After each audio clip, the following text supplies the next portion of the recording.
Reading critically. Let's talk about reading critically. 20 years ago, students had problems finding enough information to write a paper because they were more dependent on hard copy sources.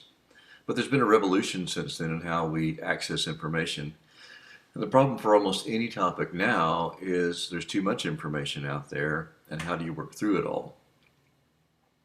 And since most of you have a lot of obligations outside of this class, one of the things we want to work through is how to get through the information you need to write your paper as quickly as you can. Susan Hubbock says that reading critically is a deliberate process of seeking just the information that you need. We might also call this reading intentionally.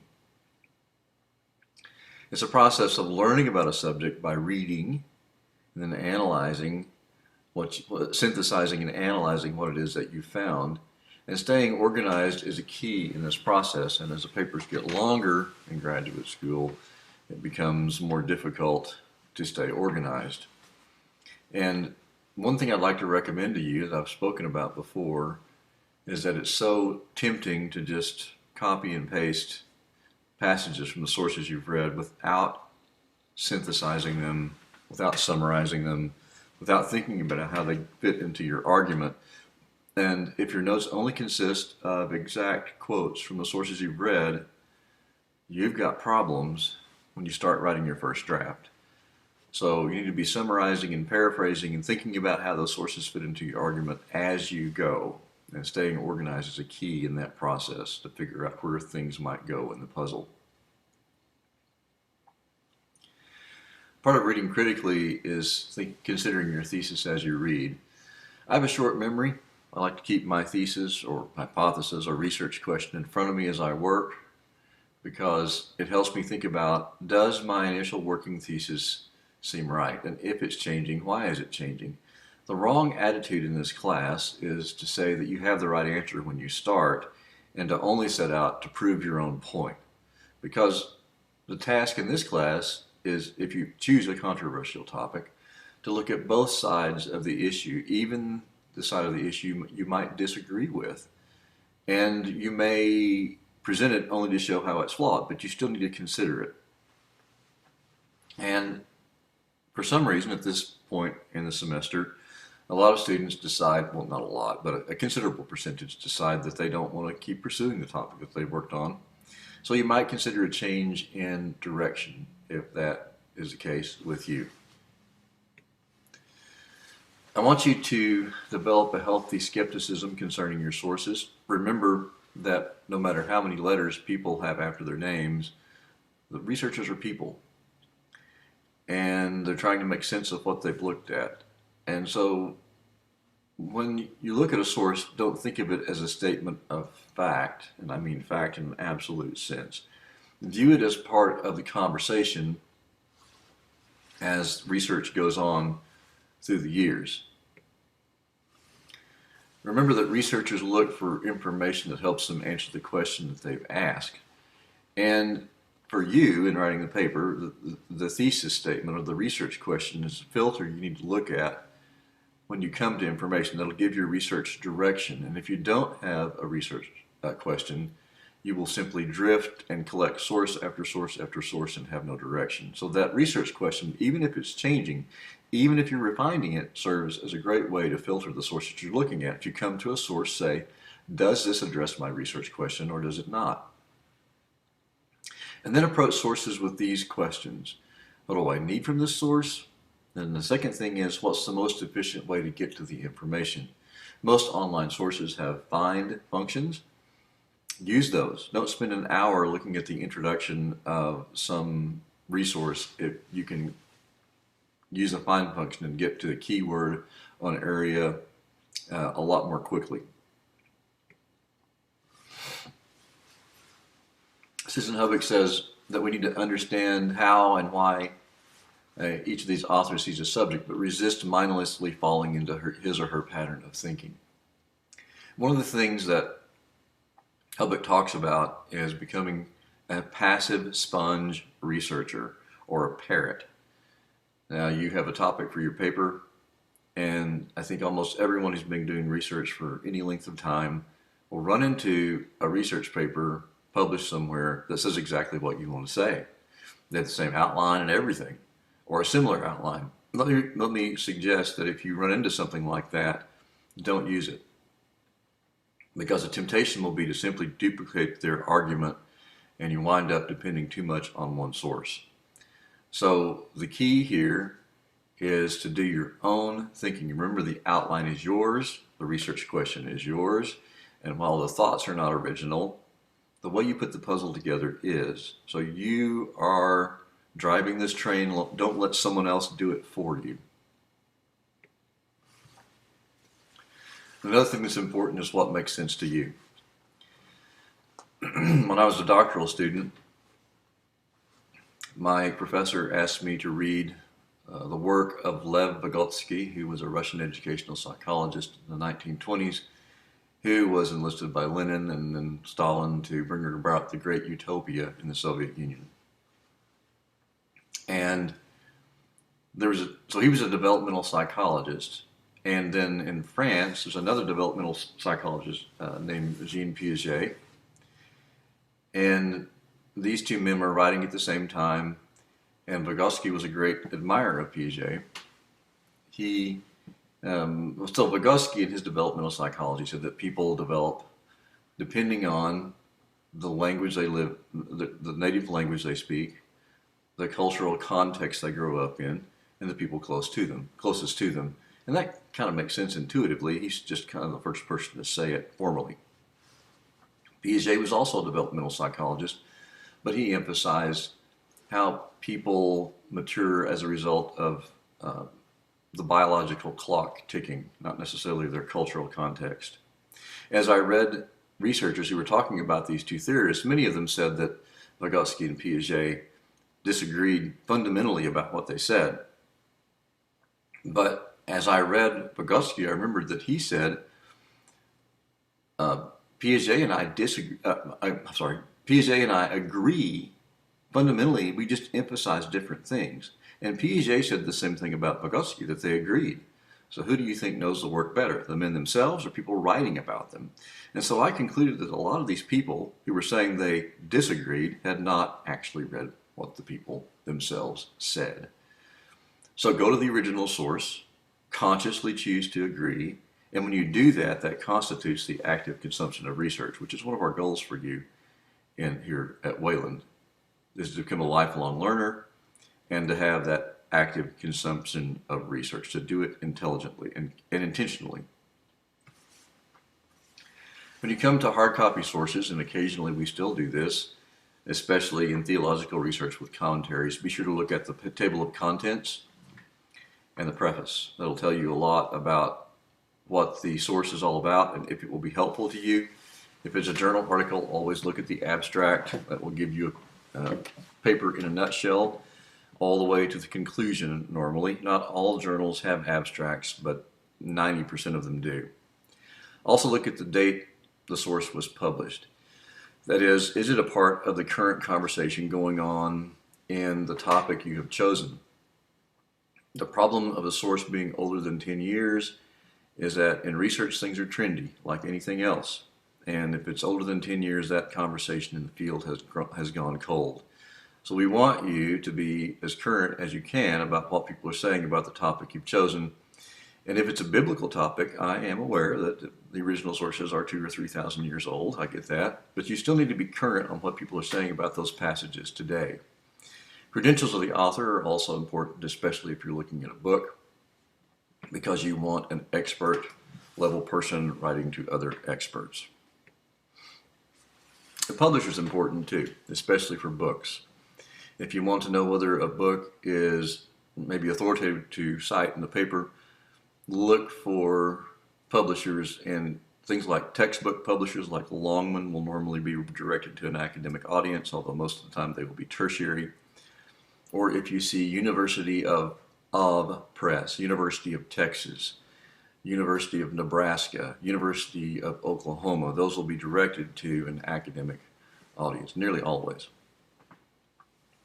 If all the sources you read mention other authors, everybody's talking about a certain paper or book or author, then the time limit doesn't matter. It could be 50 years old, but if it's a foundational work or classic source, as we call it, the danger is if you do not reference it and everyone else does, is that you look like an uninformed person on your topic. And part of what you're doing in the research paper is convincing people that you're well read. So if you see something like that, be sure to look at it and refer to it yourself in your own research. If you're starting over, no shame in that. Remember, here's what to read first. The tertiary sources, material like textbooks or specialized encyclopedias or specialized dictionaries, will give you a good overview of your topic if you're choosing something new. And if they're recent, that's even better because they'll have a reference list of authoritative sources that you can look up to get you started. If you're doing theological research, maybe research on a biblical passage, remember to read the primary sources if that's the focus of your research. And then also remember to look at other material that is directly related to your thesis or research question. And that's pretty easy to do through doing keyword searches in the Wayland Online Library. When you're reading with purpose, another thing to think about is what is the author's thesis, research question, or hypothesis. And I put all three there because depending on what kind of research you're reading, it could have any of the three. But you should be able to find a central purpose. And normally that will be in an abstract. And then what is the author's approach to the subject? In other words, is it legal research? Is it theological research? Is it philosophical research? Or is it some kind of social science empirical research? But to get a fix on that will be very helpful to understanding the conclusions the author comes to. And then what does the author say about agreement or disagreement with other theories? This is important if you picked a controversial topic. So let's say that your topic is assisted suicide, and you disagree with assisted suicide or physician-assisted suicide. Then, if you're reading research on this, look for, does the author, like let's say that the author is in support of physician-assisted suicide, what do they say about agreement or disagreement with the other side? If they don't even mention the other side, that can make you a little suspicious of their work. They might be maybe unreasonable or shrill and one-sided. And then what does the author tell you about his or her research methods? Remember, replication is important in the scientific process. If it's an empirical research article, they should report their methods in enough detail that someone else can replicate approximately what they were doing. If they are very unclear about their methods, that's a place to be suspicious. And then again, if you're in a controversial topic, can you place the author in any specific school or approach, like for assisted suicide or against assisted suicide? Occasionally you will run into difficult material, either because it is looking at original languages like Sanskrit or Sumerian or something like that. In that case, educate yourself about the subject. It may be good to back up to look at a subject encyclopedia or textbooks that gives an overview. And then another thing to do is to write as you read, that is, actively read. Summarize and paraphrase the passage. And then reread to be sure you know what the author is saying, to be sure that you've reflected their original intent. And then look up difficult terms in a specialized dictionary. These are increasingly available online, and I would recommend that you have a specialized dictionary or encyclopedia bookmarked on whatever browser you use. And then it might be good to put the source aside and come back to it later if it's that difficult, because as you go through the semester and you teach yourself more about the topic, then it might make a lot more sense later on. But it's important to know that there are some sources that are so difficult you may never be able to use them. They're simply too far out there in the stratosphere, or just the authors may have been really unclear. So don't feel bad about putting something aside and not actually ever referring to it because you don't understand it. There's no shame in that. Your overall attitude in doing research is to realize that no matter how prestigious the publication, the author is presenting his or her point of view. And publication does not confer the status of truth. And notice I've used an uppercase T there, meaning we can never know truth in the way God does because we are limited human beings, but we are working toward understanding things better, and that's part of our human condition of being finite. It's important to keep track of the evidence, and probably becoming increasingly important at this point in the term for you. And so I would encourage you to really work on getting a system down that works for you, either Zotero, one of the competing digital products, or doing the caveman method of storyboarding like I do. But you need to have something that will allow you to sort and review items of evidence, that is the sources you collected, in a variety of categories like keywords, schools of thought, or working outline, and then be able to actually get back and readily access that evidence when you need them. If you're using any kind of hard copies, be sure that you have all the publication information that is required for Turabian, and also remember to have page numbers for everything you cited from that source before you turn it back in, because what will happen is if you mail it back to the main campus library, somebody checks it out, you'll never see it again. So be sure you have those page numbers before you send it back.